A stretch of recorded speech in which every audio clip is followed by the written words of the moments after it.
ये मनमानी आचरण होने पर फिर कृपा काम नहीं करती। आप जो चाहे वो निंदनीय कार्य करे और गुरुजनों की कृपा आपको विमान पे बैठाल के परम पद पहुंचा दे, ऐसा आज तक हमने नहीं सुना, पढ़ा नहीं, संतों से कहीं ऐसी बात नहीं सुनी।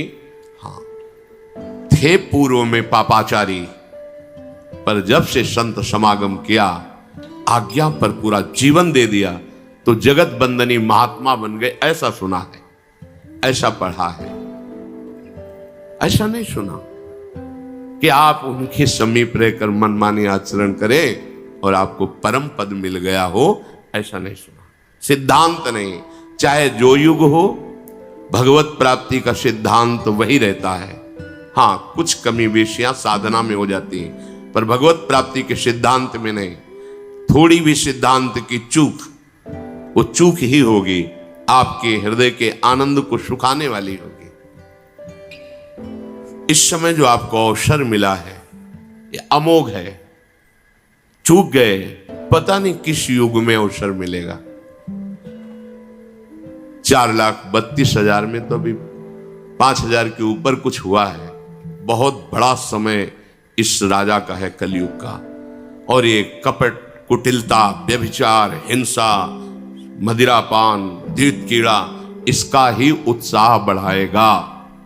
इसका राज्य है।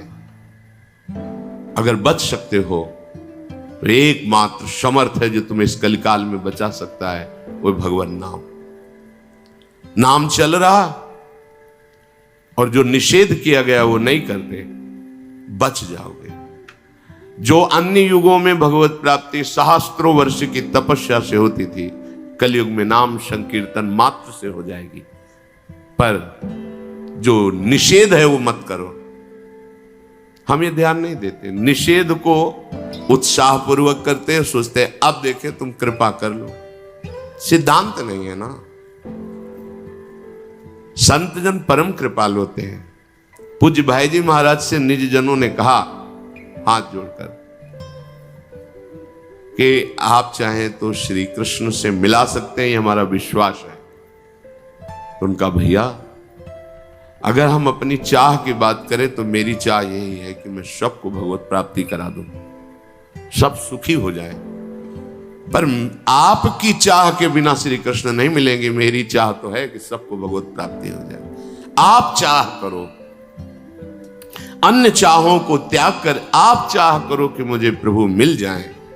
आपकी चाह और हमारी चाह जब मिल जाएगी तो बहुत जल्दी भगवत प्राप्ति हो जाएगी। पर आप चाह पैदा करने वाले सत्संग को रोज सुनते हैं, पर अपनी चाह का आप आदर देते हैं, भगवत प्राप्ति की चाह का नहीं। इसलिए कैसे कैसे संभाल सकते हैं, कैसे सुधार हो सकता है? आप इसे एक सांसारिक मनोरंजन समझते हैं।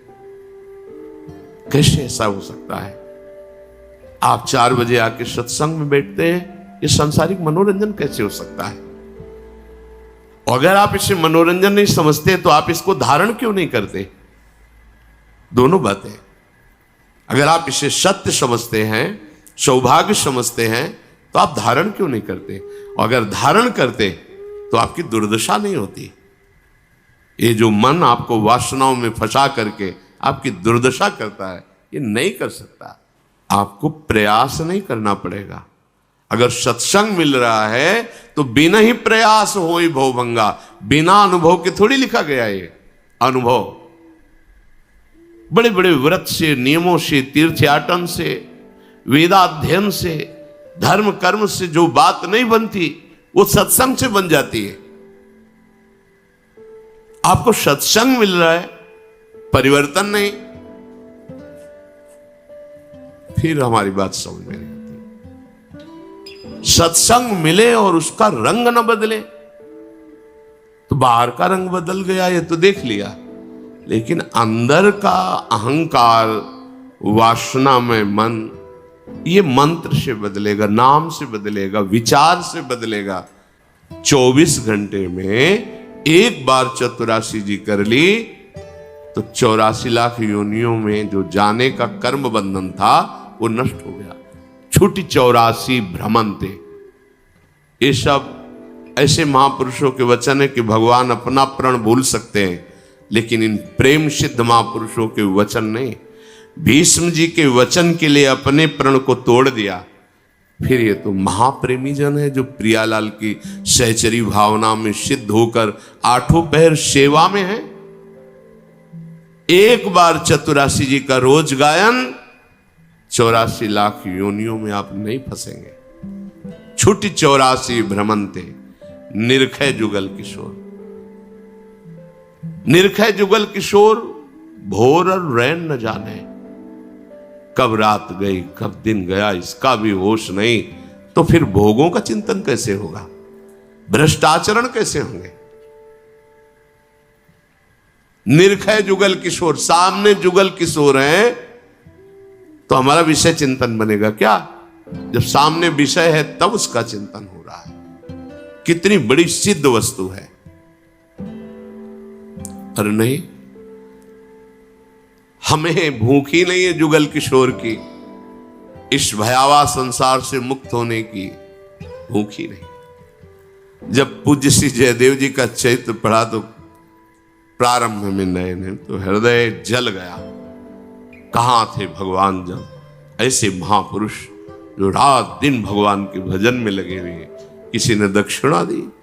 जब देखा कि ठग है तो दे ही दिया अपनी तरफ से, फिर भी उन दुष्टों ने उनके हाथ पैर काट कर कुएं में डाल दिए। एक बार पूछा गुरुदेव भगवान से कि कुछ ऐसे चरित्र हैं जो सुनने के बाद हृदय हमारा जलता है और लगता है भगवान ऐसा क्यों किए, क्यों किए, क्या प्रारब्ध जब आपकी शरण में क्या। तो श्री जी की सेवा कर रहे थे महाराज जी, उनका देखो भजन करो और ये चिंतन छोड़ो। भगवान लीला बिहारी हैं, वो लीला करते रहते हैं अपने आप से अपने आप में। उनकी क्या लीला किस समय कैसे हो रही बड़े बड़े महात्मा नहीं जान पाए। भजन करो तुम, भजन, यही उत्तर मिला था मैं। भजन करो, बस शांति से भजन करो, ये चिंतन ही मत करो। हम अपने चित्त को प्रभु में जोड़े, निर्णय मंगल में निकलेगा। वही तुकाराम जी सदैव विमान पर बैठकर खूब घंटा नाम कीर्तन की ध्वनि के बीच से भगवान के धाम, उसी देह से सदैव भगवान के धाम को गए। ये परमार्थ पथ है, ऐसा सोचा जाए कोई संकट ना आवे, विपत्ति ना आवे, नहीं। जब कोई इस विचार करता है कि हजारों को लेकर चलेंगे प्रभु के मार्ग में, तो टांग तोड़ती माया, टांग तोड़ देती है, उसको असहाय धूल धूसरित कर देती है। और वो भी भगवान के दास है, जैसे भी बनता है घसीट के हिस्से पर पाला तक पहुंचाते हैं। पाला होता है ना बीच में, ये खेल है भगवान की माया का। और ऐसा खेल है कि है स्वप्नवत पर सत्य भास रहा है। निकल चलो इस खेल से, बढ़िया अवसर मिला है। भगवान में असीम विश्वास रखने वाले वीडियो को लाइक करें, एक प्यारा सा कमेंट करें। ऐसी ही वीडियो देखने के लिए घंटी का बटन दबाएं और चैनल को सब्सक्राइब करें।